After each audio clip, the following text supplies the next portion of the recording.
আরব দেশে যে সান্ডা খাওয়া হয় আরাবিয়ানরা বিরিয়ানিতে ব্যবহার করে। বিপত্তি ঘটেছে এইখানে যে একজন সান্ডা আনতে বলেছে, সেখানে গুই সাপ নিয়ে আসা হয়েছে। গুই সাপের ঠোঁটের মধ্যে মুখের ভিতরে এক প্রকারের লালা আছে যেটা চরম বিষাক্ত, এবং গুই সাপ লালা ছিটিয়ে দিতে পারে।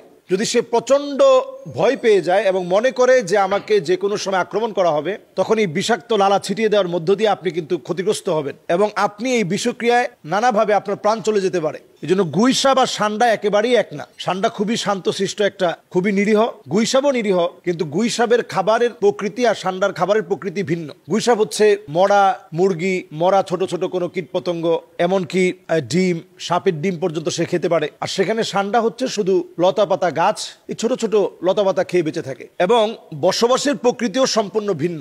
ওইটা হচ্ছে পাহাড় পর্বতে, মরুময় বেষ্টিত, পাথরের পাহাড় বেষ্টিত জায়গায় ছোট্ট একটা গর্তের ভিতরে লুকিয়ে থাকে। তো আরাবিয়ানরা তখন সেখানে পানি আর পানি ঢালতে থাকে, বিরাট বিরাট পানি দিয়ে নিয়ে যায়। তো সেখানে পানি ঢালতে থাকে, তো যেহেতু পানি সহ্য করতে পারে না সান্ডা, সে উপরের দিকে উঠে আসে এবং একটা পর্যায়ে তাকে ধরা হয়। এবং এটা আরাবিয়ানরা বিরিয়ানিতে ব্যবহার করে। সান্ডার বিরিয়ানি এটা তারা ব্যবহার করে। সান্ডার তেল এটা ব্যথার জন্য এবং অন্যান্য অনেক কাজে এটা ব্যবহৃত হয়ে থাকে। মূলত এটাকে অনেকে খুব উপকারী বলে মনে করে এবং খায়, যে সান্ডার তেল এটা শারীরিক সক্ষমতার জন্য অনেক বেশি জরুরি, পুরুষের শারীরিক সক্ষমতার জন্য জরুরি। এই বিষয়টি আসলে ঠিক এভাবে বিষয়টি আসলে কোথাও পাওয়া যায় না, কোনো গবেষণায় এই বিষয়টি এভাবে পাওয়া যায় না। সান্ডাটা মূলত অত্যন্ত চর্বিযুক্ত একটা প্রাণী। এই চর্বিযুক্ত এই প্রাণীটা বেশি খেলে মানুষের ফ্যাটি লিভার হবে। মাসে যদি কয়েকবার সান্ডা খান, জায়গায় জায়গায় এই ফ্যাটের কারণে আপনি ক্ষতিগ্রস্ত হবেন, শরীরটা নানাভাবে অসুস্থ হবে। তো এটা পরিষ্কার বিষয়। সান্ডা এটার ভিতরে আমরা যেটা মনে করে আরাবিয়ানরা খেয়ে থাকে, অথবা যেটা আমরা মনে করে থাকি, বিষয়টা কিন্তু আদৌ এমন না। এই সান্ডাটা নবী করিম সাল্লাল্লাহু আলাইহি ওয়াসাল্লামের জামানায় সাহাবায়ে কেরাম সান্ডা খাচ্ছিলেন।